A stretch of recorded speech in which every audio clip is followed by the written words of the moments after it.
पायल की नई नई शादी हुई थी और वो अपनी शादी से बहुत ही ज्यादा खुश भी थी।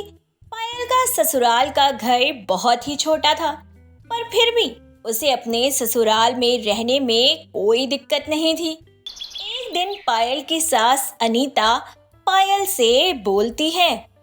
बहू, सुनने में तो आया है कि इस बार गर्मी काफी ज्यादा पड़ेगी। हाँ माँ जी, मुझे भी कुछ दिन पहले पड़ोस वाली काकी बता रही थी, लेकिन हमें इतनी भी कहाँ ही दिक्कत होगी। हमारा घर तो फिर भी काफी ठंडक रखता है। बहू, तू किस वहम में है? अरे गर्मियों में तो सीधा धूप हमारे घर पे ही पड़ती है। गर्मियों में बहुत ज्यादा बुरा हाल हो जाता है, और जब से ये पता चला है कि गर्मियाँ ज्यादा पड़ने वाली है, तब से तो काफी परेशान हो गई हूँ मैं। माँ जी, आपकी बात सुनकर तो मैं और भी ज्यादा परेशान हो गई। अब फिर तो गर्मी हमारे लिए आफत ही बनने वाली है। खैर माँ जी, हम सब एक साथ ही सोते तो हैं, तो जमीन पर मैं पोछा लगा लूंगी, ठंडी हो जाएगी जमीन। हाँ बहू, अब तो जिससे भी थोड़ी बहुत राहत मिलेगी हमें वही करना पड़ेगा। माँ जी, मेरी शादी तो सर्दियों में हुई थी और मैं सर्दियों में ही ससुराल आई थी, तो मुझे अब तक का पता नहीं है कि यहाँ पर गर्मी से कैसे झेला जाता है, लेकिन कुछ न कुछ तो हो ही जाएगा। पायल और अनीता दोनों ही एक दूसरे के साथ काफी प्यार से रहती थी। दिन निकलते जा रहे थे और गर्मियां शुरू हो जाती है। गर्मियां शुरू होते ही सास बहू में काफी तानेबाजी होने लगती है। ऐसे ही एक दिन नल से काफी गर्म पानी आ रहा होता है और पायल को नहाना था। तभी पायल बोलती है। मुझे तो नहाना भी है और पानी इतना गर्म है, मैं नहा भी नहीं पाऊंगी इतने गर्म पानी से। अरे हाँ, मैंने तो कल फ्रीजर में बर्फ जमाने के लिए रखी थी ना, अब तक तो वो बर्फ जम गई होगी। एक काम करती हूँ, वो बर्फ मैं इस पानी में डाल देती हूँ, पानी थोड़ा बहुत ठंडा हो जाएगा। पायल फ्रिज से बर्फ लेकर आती है और उसे पानी में डाल देती है, लेकिन तभी वहां अनीता आ जाती है और पानी में हाथ डालकर देखती है तो पानी काफी हद तक ठंडा था। अरे आज का दिन तो काफी अच्छा है। दिन में तो थोड़ी सी चिपचिपी सी गर्मी और ठंडा पानी मिल गया नहाने के लिए। एक काम करती हूँ, मैं जल्दी से नहा लेती हूँ। गर्मी के मारे तो मेरा दिमाग ही खराब हो रहा है बस। अनीता उस पानी से नहाने लग जाती है। जब पायल वहां आती है तो बाथरूम का दरवाजा बंद होता है। कुछ देर बाद अनीता बाथरूम से बाहर आती है। पायल बाल्टी में देखती है तो सारा पानी खत्म हो चुका था। यह देखकर पायल को बहुत गुस्सा आता है और वह अपनी सास पर चिल्लाते हुए बोलती है। माँ जी, ये क्या बदतमीजी है। मैंने इस पानी को बर्फ डालकर ठंडा किया था और आपने इस पानी से नहा लिया। अब टंकी के गर्म पानी से मैं नहाऊंगी क्या? तो इसमें मेरी क्या गलती है बहू? मुझे कहाँ ही पता था कि ये पानी तूने अपने लिए रखा है। मुझे तो बहुत गर्मी लग रही थी, शरीर पूरा चिपचिपा हो रहा था और मुझे ठंडा पानी मिला तो मैंने नहा लिया। मैंने नहा लिया? अरे माँ जी, जब आपको पता नहीं था तो एक बार पूछ लेती ना, पूछने में क्या घिस जाता। बहू, मुझसे बदतमीजी से बात करने की ना जरूरत नहीं है।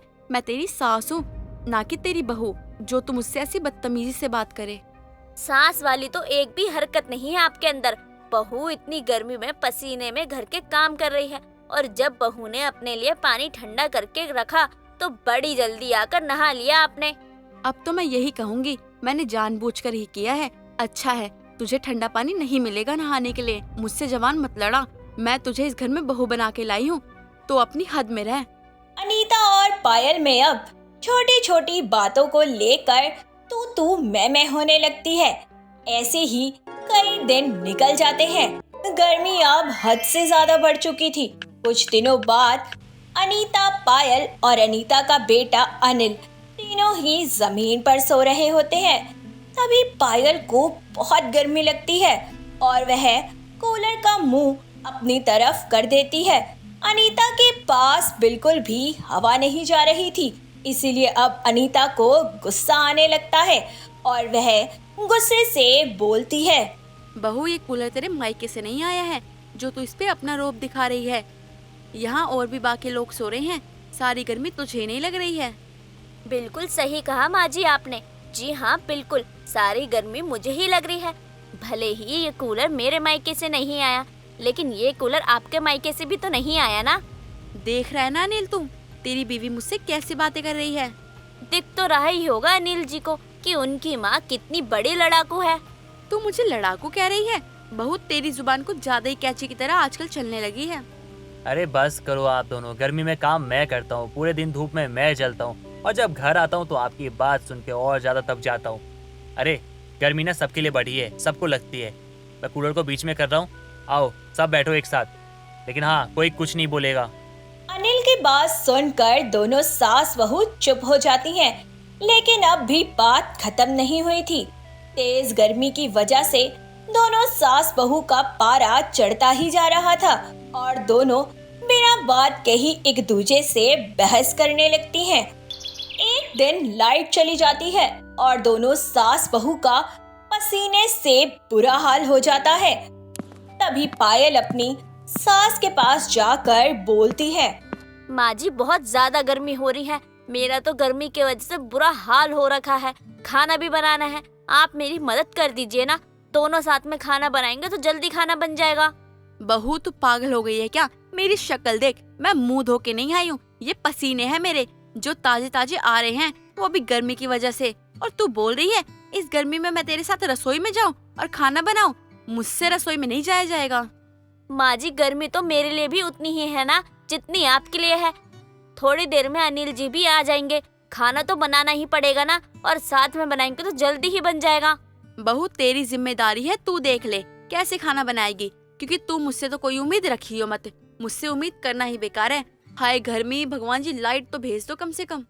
ठीक है, जब आप मेरी मदद नहीं करोगी खाना बनाने में तो मैं खाना नहीं बना रही हूँ। हाय गर्मी करते रहो, जैसे दुनिया की सारी गर्मी आपके गले ही पड़ गई है। हाँ बहू पड़ ही गई है गले, लेकिन गर्मी नहीं बल्कि कम अकल वाली बहू। जा जाके खाना बना। खाना तभी ही बनेगा जब आप भी मेरा साथ दोगी। मैं अकेले रसोई में पैर तक ना रखूं, खाना बनाना तो दूर की बात है। फिर तो आज सब भूखे ही रहेंगे। दोनों ही गर्मी का रोना गाते रहते हैं और कोई भी खाना नहीं बनाता है। कुछ देर बाद लाइट आ जाती है, लेकिन तब भी खाना नहीं बनता है। अनिल घर पर आ जाता है। हाथ मुंह धोने के बाद अनिल खाना खाने बैठता है तो उसे खाना नहीं मिलता और अनिल दोनों से बोलता है, ये क्या है, आज खाना क्यों नहीं बना है? अपनी पत्नी से पूछ। पत्नी से क्यों, माँ से क्यों नहीं? अरे आप बाहर का काम करते हो, मैं घर का काम करती हूँ। माँ जी तो घर में ही रहती है ना। आज लाइट चली गई थी, माँ जी मेरी मदद ही नहीं कर रही थी खाना बनाने में। माँ जी ने अगर मेरी मदद नहीं करी तो मैंने भी नहीं खाना बनाया। फिर मुझे जरा भी बहस नहीं करनी है। सास बहू को ना गर्मी से क्या परेशानी है, एक दूसरे से क्या दिक्कत है, मुझे नहीं जानना है। और मैं बहुत परेशान भी हो चुका हूँ, इसलिए ना दोनों का बंटवारा कर रहा हूँ मैं। तुम अपना देखो और माँ आप अपना देखो, दोनों अपना अपना देखो कि क्या करना है। अनिल सास बहू का बंटवारा कर देता है, जिसके बाद 2 दिन तक दोनों सास बहू काफी खुश रहती हैं। लेकिन ज्यादा दिन उनकी यह खुशी नहीं टिक पाती, क्योंकि अब घर में अलग अलग जगह पर खाना बनता था, इसीलिए गर्मी और भी बढ़ गई थी। ऊपर से एक टाइम पर एक ही कूलर चलता था, इसीलिए अब दोनों गर्मी से बहुत ही परेशान हो गई थी। एक रात जब दोनों गर्मी की वजह से बेहाल हो रही होती हैं और उन्हें नींद नहीं आ रही होती, तभी अनीता अपने बहू और बेटे से बोलती है, मुझे सास बहू का बंटवारा बिल्कुल रास नहीं आया है। गर्मी का इलाज बंटवारा नहीं है। मैं भी माँ जी की बात से सहमत हूँ, बहुत दिक्कत हो रही है अब तो। और फिर दोनों झगड़ा करने लगे फिर से। तो झगड़ा तो हर सास बहू का अधिकार होता है, लेकिन बंटवारा कोई रास्ता नहीं है। बंटवारे के बाद दोनों सास बहू को अपनी अपनी गलती का एहसास हो जाता है और उन दोनों के बीच का बंटवारा आखिरकार रद्द हो जाता है। राधिका रसोई में बर्तन धो रही होती है, तभी उसकी ननद पूनम आती है और अपनी भाभी को बर्तन धोते हुए देखकर पूनम कहती है, भाभी आप एक बहुत ही बड़े और अमीर घर की बहू हो, ऐसे अच्छा लगता है कि आप हाथ से बर्तन धो रही हो। घर में डिश वॉशर भी तो है ना, फिर आप ये हरकत क्यों कर रही हो? ननद जी बुरा मत मानना, लेकिन जब मैं हाथ से बर्तन धोने में अभी समर्थ हूँ तो किसी और की क्या ही मदद लेनी अभी। और वैसे भी मुझे थोड़ी ना कोई दूसरा काम करना है। आप भी तो अमीर घर से ही है ना, तो ये चिंदी वाली हरकत क्यों नहीं छोड़ देती आप? आपको ऐसे बर्तन धोते हुए किसी बाहर वाले ने देख लिया ना तो हमारी इज्जत का क्या होगा? कभी सोचा है आपने? ननद जी, काम करने से हमेशा ही इज्जत बढ़ती है। काम करने से हमारा शरीर भी सही रहता है। आपसे तो बात ही करना बेकार है। हाथ में सोने का कटोरा भी दे दो ना तो भी आपको पत्तल में ही खाना अच्छा लगेगा। गरीब गरीबी से ही प्यार करता है। वैसे ही आपका हाल भी हो रखा है। समय का पहिया कब किस तरह घूम जाए ये किसी को नहीं पता होता है। इसलिए हमें किसी भी चीज में कोई कमी नहीं निकालनी चाहिए, बल्कि सबको स्वीकार करना सीखना चाहिए। पता नहीं कैसी भाभी मिली है मुझे। अरे ये सब छोटे मोटे काम हम जैसे अमीर लोगों के लिए थोड़ी बने हैं। हमारा तो काम ही होता है आराम करना। पूनम एक अमीर और बिगड़ी हुई लड़की थी, इसीलिए उसे गरीबी जरा भी पसंद नहीं थी। यहाँ तक कि उसे अपनी भाभी की कई चीजें भी पसंद नहीं आती थी, इसीलिए वो आए दिन अपनी भाभी को टोकती रहती। कुछ दिनों बाद पूनम और राधिका आराम से सोफे पर बैठकर टीवी देख रहे थे।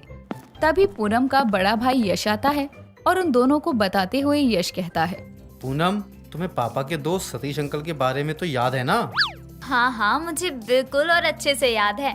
पापा और सतीश अंकल बहुत अच्छे दोस्त थे। यहाँ तक कि सतीश अंकल हमें भी अपने बच्चों की तरह ही मानते थे।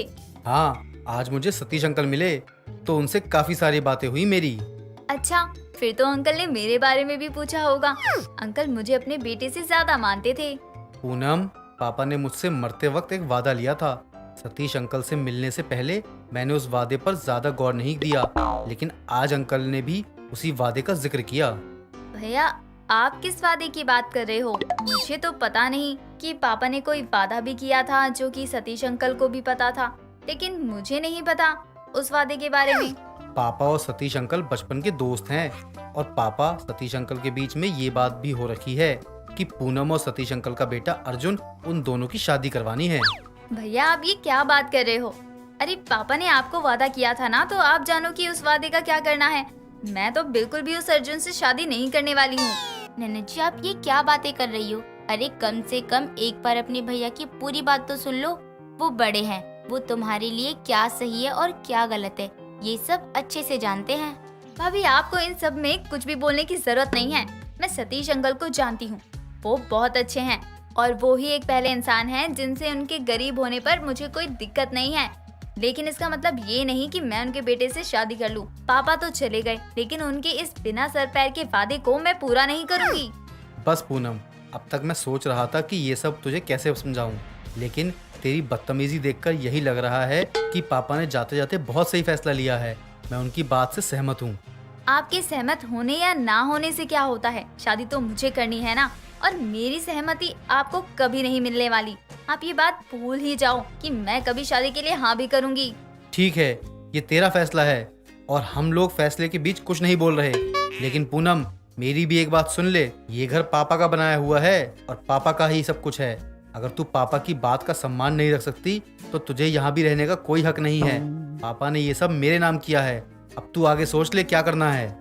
ये आप क्या बातें कर रहे हो? आपकी बहन है, अमीर घर में पली बड़ी है, और अब उसे गरीब घर में शादी करने को बोलोगे तो वो तो मना करेगी ही ना।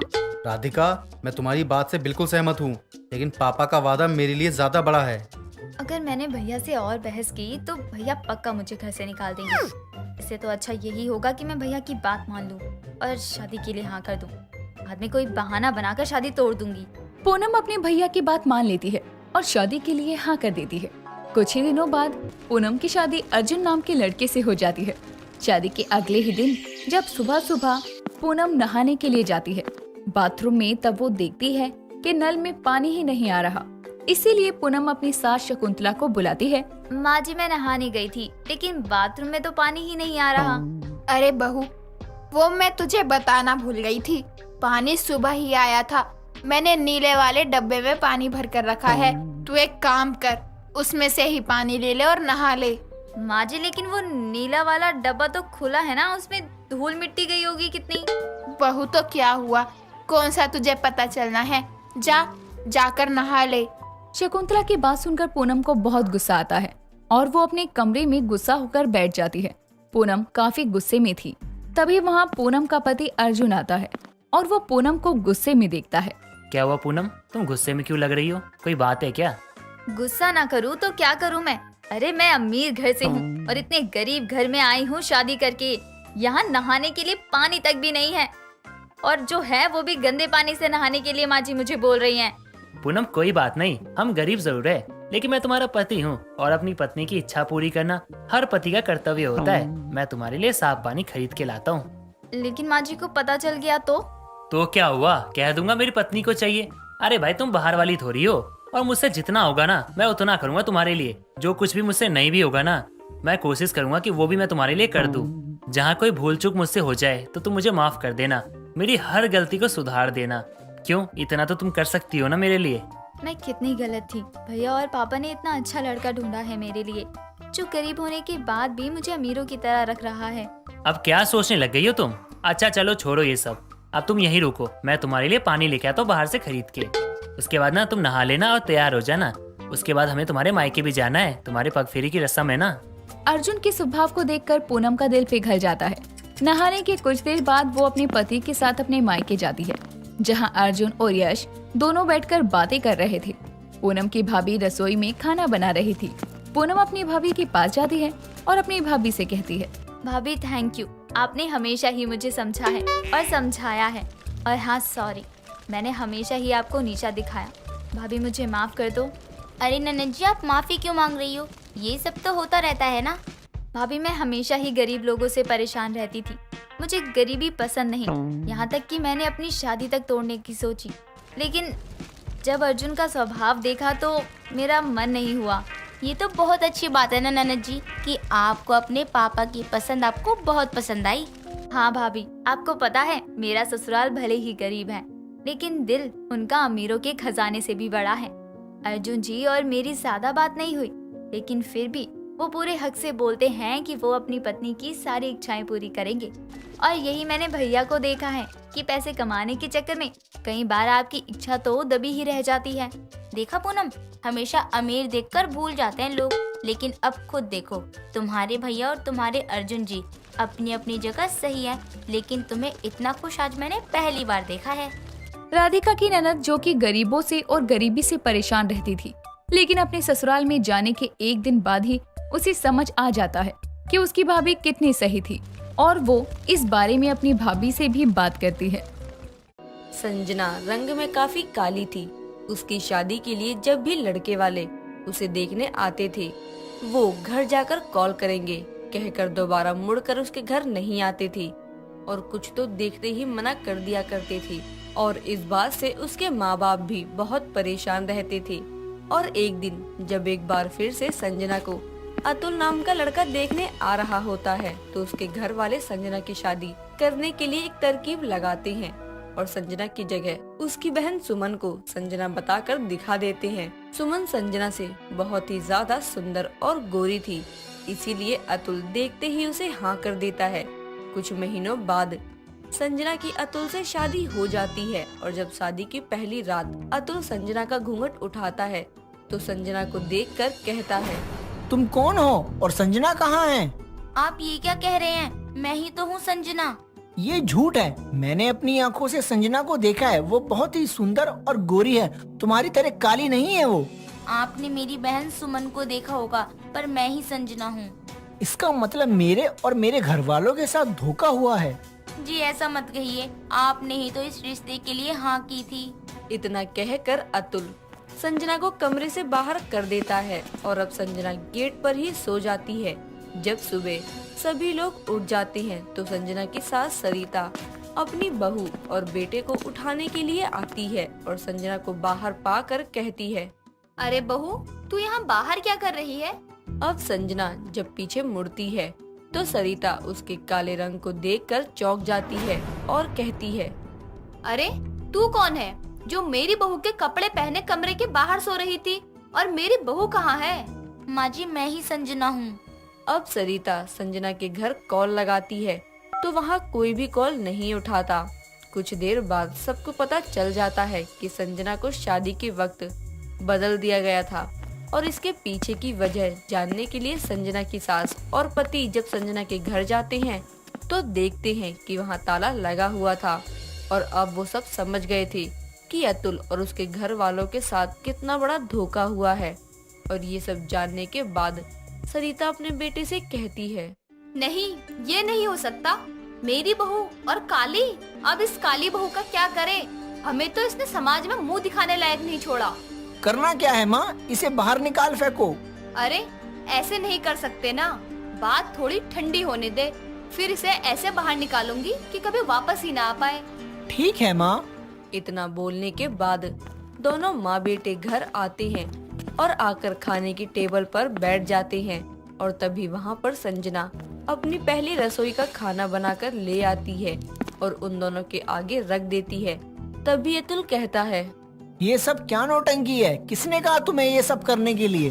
तेरी हिम्मत कैसे हुई मेरी रसोई में जाने की और सब सामान को हाथ लगाने की? माँ जी, आज मेरी पहली रसोई है तो मेरा हक है ये सब करने का। क्या कहा? तेरी पहली रसोई? तुझे क्या लगता है हम तुझ जैसी काली बहू के हाथ का खाना खाएंगे? सही कह रही है माँ। आप तो ऐसे मत कहिए ना, मैं आपकी पत्नी हूँ। ए काली लड़की, तू हमारी कोई नहीं है, समझी तू? और अतुल, इसे अभी घर से बाहर कर, मैं इसे अब और नहीं झेल सकती। हाँ माँ, अभी करता हूँ उसे घर से बाहर। इतना कहकर अतुल संजना का हाथ पकड़कर उसे घर से बाहर कर देता है। संजना रोती है और चिल्लाती है पर उसकी कोई नहीं सुनता है। अब संजना का ना तो मायके में कोई था और ना ही ससुराल में कोई था। अब बेचारी यहाँ वहाँ भूखी प्यासी भटकती रहती है। 2 दिन तक यहाँ वहाँ भटकने के बाद संजना एक आश्रम के बाहर बेहोश हो जाती है और वहाँ की कुछ औरतें उसे अंदर ले जाती हैं। जब संजना की आंखें खुलती हैं तो वो सब उससे उसके यूं दर बदर भटकने की वजह पूछती हैं और फिर संजना उन्हें सब कुछ जो उसके साथ हुआ रोते हुए बताती है। और उनमें से एक महिला जिसका नाम महक था, वो संजना से कहती है, बहन, हम सब भी तुम्हारी तरह पीड़ित महिलाएं हैं जिन्हें किसी न किसी कारण ससुराल से निकाल दिया गया है, लेकिन हम सब एक साथ रहकर अपने सारे दुख और दर्द भुलाने की कोशिश करते हैं। तुम भी हमारे साथ रह जाओ। बहन, मैं चुप नहीं बैठ सकती ऐसे। उन्होंने मुझे ये कहकर निकाला था कि मैं एक काली बहू हूँ। अब मैं अपने इसी अपमान को अपनी ताकत बनाना चाहती हूँ। बस आप मेरा साथ दे दो। ये तो अच्छी बात है बहन, हम सब हमेशा तुम्हारे साथ हैं। बताओ क्या करना है? बहन, मैं बस एक छोटा सा होटल या ढाबा खोलना चाहती हूँ और अपने हाथ के खाने से अपनी एक पहचान बनाना चाहती हूँ। ठीक है बहन, हम तुम्हारी मदद करेंगे, लेकिन उसके लिए हमें और संस्थाओं में बात करनी होगी और इस काम में पैसे की भी बहुत जरूरत होती है। ठीक है बहन, मैं आपका ये उपकार कभी नहीं भूलूंगी। अब सभी औरतें जो उस आश्रम में थीं, वो मिलकर पैसे जमा करती हैं और कुछ अधिकारियों से बातचीत करके काली बहू की रसोई नाम से एक छोटा सा ढाबा खोलती है, जिसमें कि संजना और बाकी की सभी आश्रम की औरतें काम करती हैं। और उस ढाबे में आए सभी लोग संजना के हाथ का खाना बहुत पसंद करते हैं। कुछ ही महीनों में काली बहू का ढाबा तरक्की पर पहुंच जाता है, जिसके बाद एक दिन संजना महक से कहती है, दीदी, मैं चाहती हूँ कि हमारे इस ढाबे का खाना हफ्ते के 2 दिन अनाथ आश्रम में भी भेजा जाए। ये तो बहुत अच्छा रहेगा, हम कल से ही ये काम शुरू कर देंगे बहन। ठीक है दीदी। अब संजना के हाथ का बना हुआ खाना अनाथ बच्चों को भी भेजा जाता है और सभी को ये खाना बहुत पसंद भी आता है। सभी संजना और काली बहू की रसोई की बहुत तारीफ करते थे। एक दिन संजना किसी काम से बाहर जा रही थी कि तभी उसे रास्ते में बहुत सारे गरीब लोग सड़क किनारे भूखे प्यासे अपने बच्चों के साथ बैठे हुए दिखाई देते हैं। ये देख संजना को बहुत बुरा लगता है और वो ढाबे पर जाकर महक से कहती है, दीदी, आज जब मैं वापस आ रही थी तो रास्ते में मैंने कुछ लोगों को उनके बच्चों के साथ सड़क किनारे बैठा देखा, जो कि काफी भूखे लग रहे थे। हम उनकी मदद पैसे से तो नहीं कर सकते, पर उन्हें 2 टाइम का खाना देकर तो कर सकते हैं ना।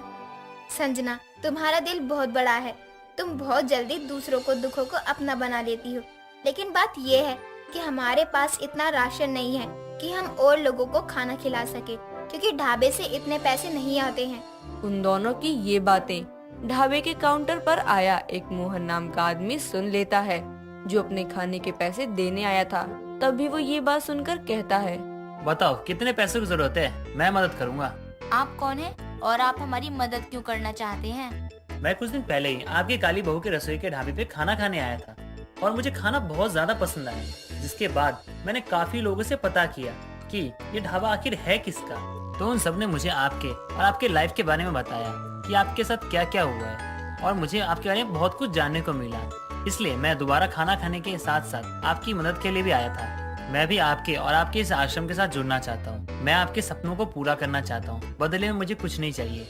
ये सब सुनकर संजना को खुशी होती है और अब मोहन संजना और काली बहू की रसोई दोनों की मदद करता है। और अब संजना रोड पर रहने वाले उन सभी लोगों के लिए सुबह और शाम भर पेट खाना भेजा करती थी। एक दिन अतुल और उसकी माँ दोनों बाहर खाने के लिए जाते हैं और अतुल अपनी माँ से कहता है, माँ आज ना काली बहू की रसोई में खाने चलते हैं, कुछ सुना है बड़ा अच्छा खाना मिलता है वहाँ। अच्छा जी, तू कहता है तो ठीक है, चलते हैं वहाँ। अब दोनों माँ बेटे संजना के ढाबे काली बहू की रसोई में खाना खाने जाते हैं और जब दोनों उसका खाना खाते हैं तो उन्हें वो खाना बहुत पसंद आता है और दोनों ही उस खाने की बहुत तारीफ करते हैं। अरे वाह अतुल, ये तो सच में बहुत अच्छा खाना है। मैंने तो आज तक ऐसा खाना नहीं खाया। हाँ माँ, आपने सही कहा, मैंने भी आज तक ऐसा खाना नहीं खाया। इतना कहने के बाद जब सरिता पीछे की ओर देखती है तो उसे संजना की एक बड़ी सी तस्वीर दिखाई देती है जिसके नीचे लिखा होता है, काली बहू की रसोई में आपका स्वागत है। और ये देखकर दोनों ही माँ बेटे चौंक जाते हैं और फिर जब वो वेटर से उसके बारे में पूछते हैं तो उन्हें पता चलता है कि ये ढाबा संजना का ही है। और ये जानने के बाद उन दोनों को बहुत पछतावा होता है जो भी उन्होंने संजना के साथ किया वो याद करके। और फिर दोनों माँ बेटे संजना से मिलने आते हैं और उसे माफी मांगकर उसको अपने साथ ससुराल ले जाने के लिए बोलते हैं, जिस पर संजना कहती है, ये अच्छी बात है कि आप दोनों को अपनी गलती का एहसास हो गया है, पर अब मैं यहाँ से कहीं नहीं जाऊंगी क्योंकि अब यही मेरा मायका है और यही मेरा ससुराल। इतना कहकर संजना वहाँ से चली जाती है। चंदा का परिवार गरीब था। उसकी शादी भी एक गरीब घर में हुई थी। चंदा अपने पति केशव और 11 साल की बेटी अजय के साथ रहा करती थी। एक रोज देर शाम जब केशव काम से आता है तो अजय अपने पापा से कहता है, पापा पापा मेरे को भी ना रवि की तरह साइकिल चाहिए। वो रवि के पापा ने उसे साइकिल दिलाई है ना, तो आप भी मेरे को दिलाओ ना पापा। बेटा अभी मेरे पास पैसे नहीं हैं और मैंने तुझे कितनी बार समझाया है, हम उन लोगों की बराबरी नहीं कर सकते। अरे वो बड़े लोग हैं। आप मेरी कोई बात नहीं मानते पापा, मैं आपसे बात नहीं करूँगा। अरे चंदा तुम क्यों नहीं समझाती हो इसे? अब ये जैसे जैसे बड़ा हो रहा है वैसे वैसे इसकी डिमांड भी बड़ी हो रही है। बच्चा है, जो देखता है वो बोल देता है, मैं समझाऊंगी। केशव अपने घर का खर्चा पूरा कर पाए, यही उसके लिए बहुत बड़ी बात थी। और अब केशव का बेटा अजय भी नई नई डिमांड करने लगा था, जिसे पूरा कर पाना केशव के बस के बाहर था। अब देर शाम अजय अपने दोस्त रवि के साथ खेलने जाता है। तभी वो देखता है कि रवि आइसक्रीम खा रहा है, जिसे देखकर अजय रवि से कहता है, अरे रवि कि तू आइसक्रीम कहाँ से लाया? मुझे भी खिलाना, तू तो मेरा प्यारा भाई है ना, मेरे को तो खिलाएगा ना, थोड़ा तो खिला दे। चल हट, मैं अपनी आइसक्रीम किसी को नहीं खिलाऊंगा, ये मेरे पापा ने दी है मुझे और मेरे घर में तो बहुत सारी आइसक्रीम है। मम्मी से शिकायत करूंगा कि तूने मुझे धक्का दिया। आज के बाद ना मैं तुझसे कभी बात नहीं करूंगा, तू बिल्कुल अच्छा भाई नहीं है। हाँ हाँ चल निकल, मुझे भी तुझसे कोई बात नहीं करनी और ना ही तेरे साथ खेलना है। अब अजय रोते हुए अपने घर आता है और अपनी माँ चंदा से कहता है, माँ देखो ना, रवि ने मेरे को धक्का दिया, अब मेरे हाथ पे चोट लग गई, मम्मी दर्द हो रहा है। मैंने तुझे कितनी बार मना किया है ना कि उसके साथ मत खेलने जाया कर, लेकिन तू है कि सुनता ही नहीं। माँ तो मैंने कुछ किया भी नहीं, मैंने बस थोड़ी सी आइसक्रीम मांगी थी तो उसने मुझे धक्का दे दिया। बेटा वो कुछ भी करे कुछ भी खाए, तुझे उससे कुछ नहीं मांगना है। अब कुछ समय बाद ही रवि दूसरी आइसक्रीम खा रहा था, तो वो भी अपनी छत पर और अजय आंगन में बैठा हुआ था। तभी वो भी आइसक्रीम खाने की एक्टिंग करता है और ये सब चंदा देख लेती है और चंदा खुद से कहती है, भगवान ने भी इतना गरीब बनाया है कि मैं अपने बच्चे की जरूरतों और उसकी ख्वाहिश को पूरा ही नहीं कर पा रही हूँ। अब अजय रवि के साथ मस्ती कर रहा होता है। तभी चंदा की पड़ोसन आशा का आना होता है और आते ही वो चंदा से कहती है, ये क्या कर रहा है? आइसक्रीम खाने की एक्टिंग। दोनों ही बड़े शरारती हैं। अभी दोनों लड़के आए हैं रवि ने उसे आइसक्रीम नहीं दी होगी और उसे धक्का दे दिया। हाथ में चोट लगी थी, मुझे आकर बता रहा था। ऐसा क्या? अभी बताती हूँ उसे। बहुत ज्यादा ही शरारती होता जा रहा है ये। अरे आशा जी, बच्चे हैं, ये नहीं लड़ेंगे तो इस उम्र में आइसक्रीम के लिए क्या हम लड़ेंगे? ये तो ठीक है चंदा बहन, लेकिन बच्चे अभी ही तो बिगड़ने लगते हैं। मैं उसे घर जाकर बताती हूँ। वैसे कोई काम से आई थी क्या आप यहाँ? अरे मैं ये कहने आई थी कि विमला बहन कह रही थी आज जल्दी दूध ले जाने के लिए, वो कहीं जा रही हैं। ठीक है, मैं अभी ही ले आती हूँ दूध। अब चंदा विमला के घर से दूध लाने के लिए डोलू लेकर घर से निकल पड़ती है और तभी वो रास्ते में जाते हुए अपने आप से कहती है, आजकल अजय कुछ ज्यादा ही जिद करने लगा है। घर में तो फ्रिज भी नहीं है, वरना जैसे भी उसे आइसक्रीम बनाकर दे ही देती। अब चंदा ये सोचते हुए विमला के यहाँ से गाय का दूध लेकर घर पहुँचती है और दूध में चीनी इलायची मिलाकर उसे एक ग्लास में रखकर उसमें एक चम्मच लगा देती है और अपनी पड़ोसन आशा को देने जाती है।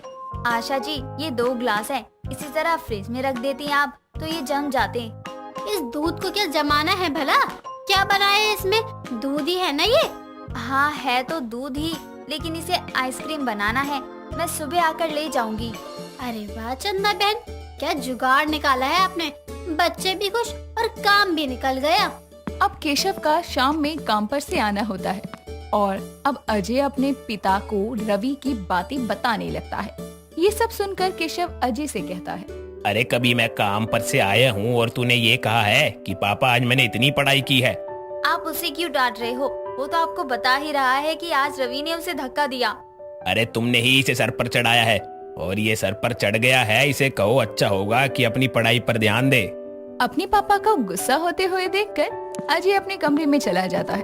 अब अगली सुबह केशव के जाने के बाद करीब 10 बजे चंदा अजय को उठाती है और अजय से कहती है, अजय बेटा उठ भी जा, देख तुझसे कौन मिलने आया है। माँ, मैंने रवि से कुट्टा हूँ। आप इसे बोल दो कि यहाँ से चला जाए, मुझे इससे बात नहीं करनी है। बेटा दोस्तों से कभी नाराज नहीं होते। देखो वो तुम्हारे लिए क्या लाया है। रवि, क्या तुम मेरे लिए आइसक्रीम लाए हो? हाँ भाई, वो भी 2 चल अब खेलते हुए इसे खाएंगे। और तुझे पता है ये मेरी मम्मी ने बनाई है। मुझे तो ये बहुत अच्छी लग रही है और मीठी भी है। अब चंदा ये देखकर खुश होती है और अब वो देर शाम रसना का पानी बनाकर उसे जमाने के लिए दे देती है। और अगले रोज भी रवि और अजय उस आइसक्रीम को खुशी खुशी खाते हैं। लेकिन अब जब देर शाम केशव घर आता है तो चंदा केशव से कहती है, सुनिए जी, इतने पैसों में तो हमारा घर चला पाना मुश्किल हो रहा है। क्या मैं आइसक्रीम की रेडी लगा लूं? क्या लगा लूं आइसक्रीम की रेडी? और इतने पैसे कहाँ से आएंगे? ये भी तो सोच ही रखा होगा तुमने। पैसे तो मेरे पास नहीं है, लेकिन अगर आप कुछ पैसे दे देते तो। मेरे पास पैसों का पेड़ लगा है ना। पैसे नहीं है तो नहीं है, कह दिया। ठीक है, आपके लिए मैं खाना लगा देती हूँ, आप मुँह हाथ धो लीजिए। अगर तुम्हारे पास पैसे हैं तो तुम खोल लो, मुझे कोई दिक्कत नहीं है।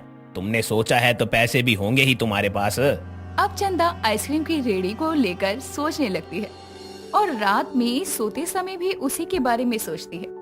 अब केशव के चले जाने के बाद ही चंदा अपनी माँ के दिए गए कंगन बेचकर आइसक्रीम की रेडी का इंतजाम करती है और शाम के समय अपने घर से दूर पार्क के पास आइसक्रीम की रेडी लगा देती है।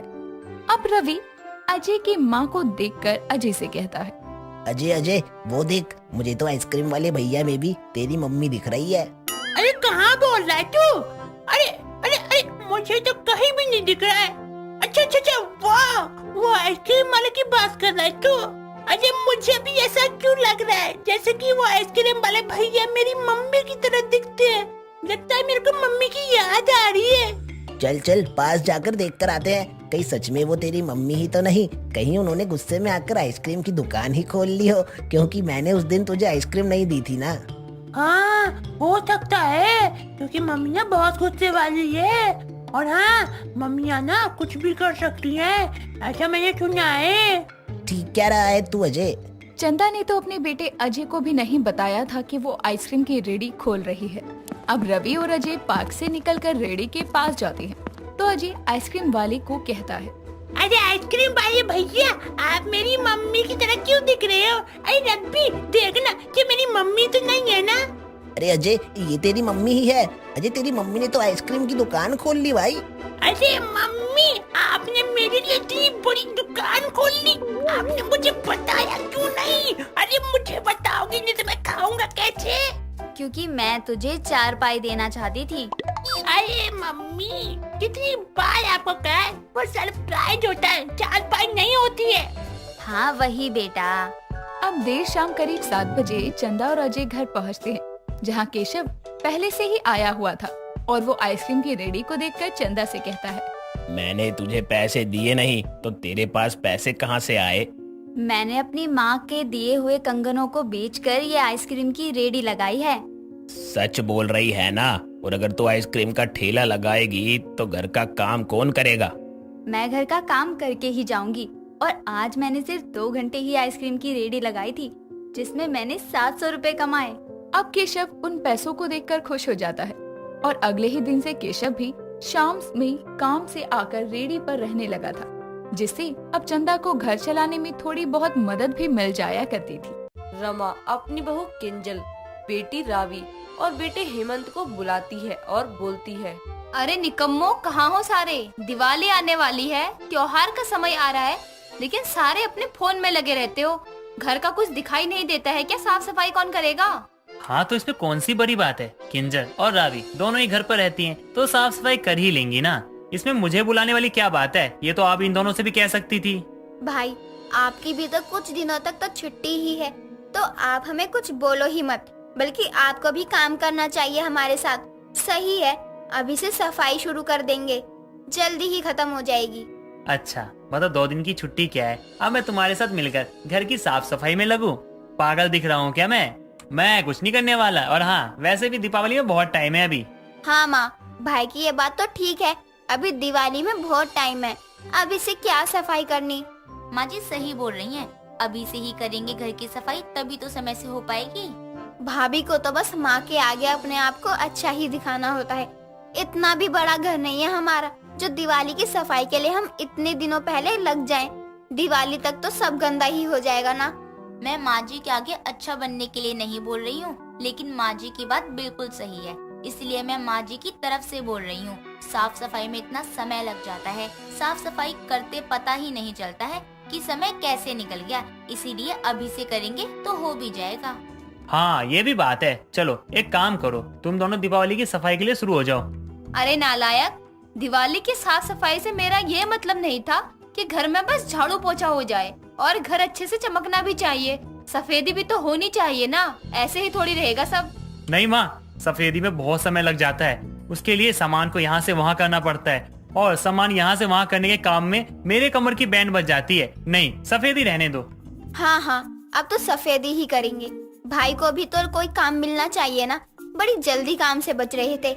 सही है, वैसे भी 2 साल हो गए हैं सफेदी नहीं हुई है घर में, इसीलिए बोल रही हूँ कि ये दिवाली बहू की पहली दिवाली है, इसीलिए घर की साफ सफाई अभी से शुरू कर दो सब, कहीं कोई गंदगी नहीं रहनी चाहिए। रमा दिवाली के लिए सफाई करने का हुक्म देकर वहाँ से चली जाती है।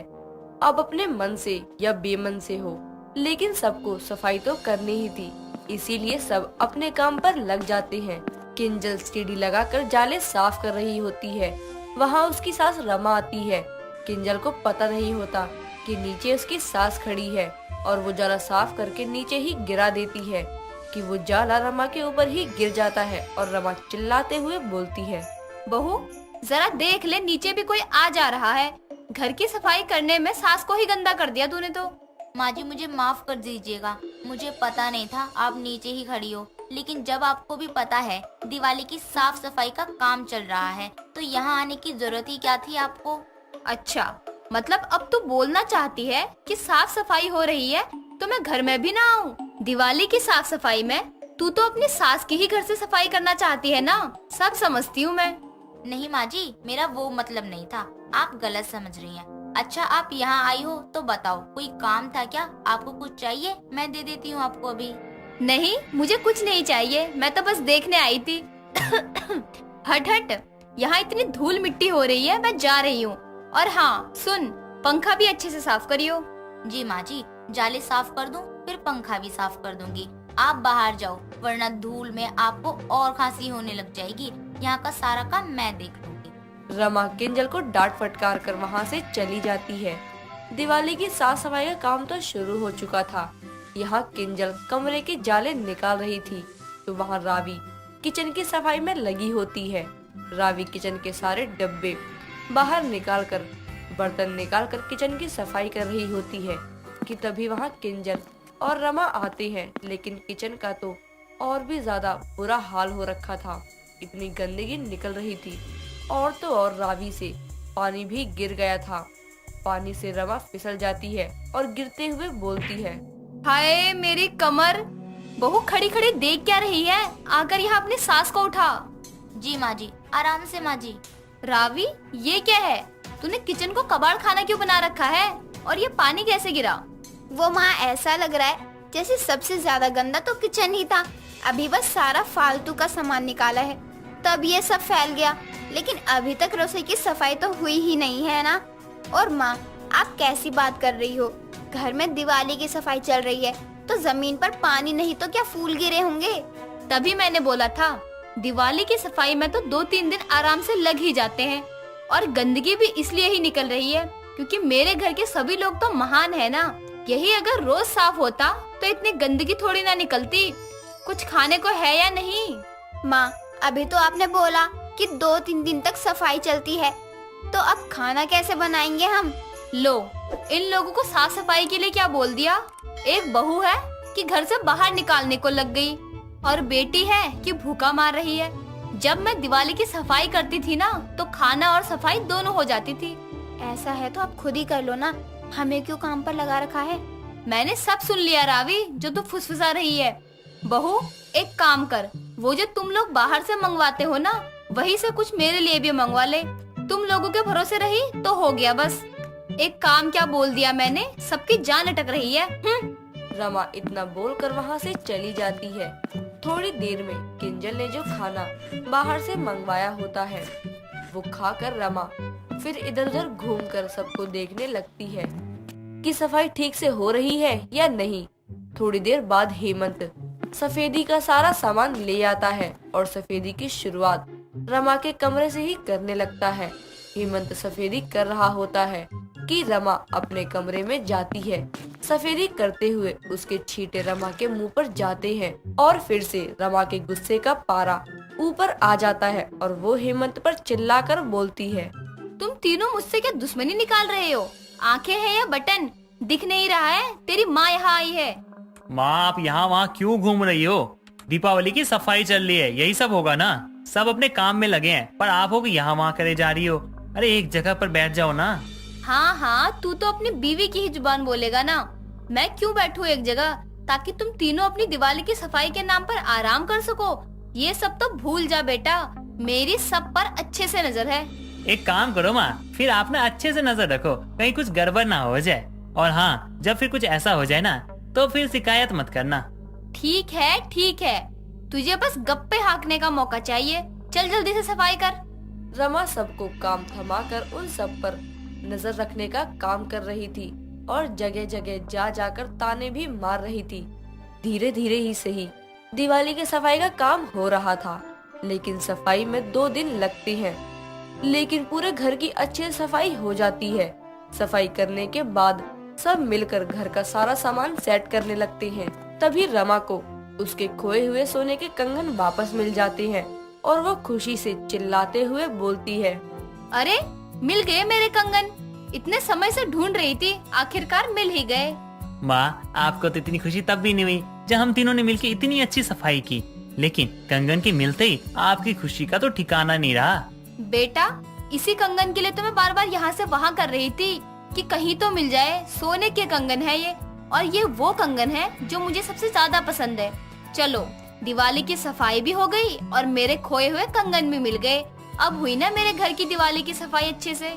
भाई, ऐसा लग रहा है माँ ने हमसे दिवाली की सफाई अपने कंगन को ढूंढने के लिए करवाई थी। अरे नहीं, दिवाली तो बहुत बड़ा त्योहार है और तुम लोगों ने जरा सी सफाई क्या कर ली? घिस गए ना तुम लोग। जैसे भी सही, लेकिन दिवाली की सफाई पूरी होती है और सभी लोग मिलकर अब घर को सजाने में लग जाते हैं। 2 दिन बाद दिवाली आती है और सब खुशी खुशी दिवाली का त्योहार मनाते हैं। दोस्तों, अगर आपको ये कहानी पसंद आई तो इसे लाइक करें, शेयर करें और कमेंट करके बताएं कि कहानी में आपको सबसे अच्छा क्या लगा।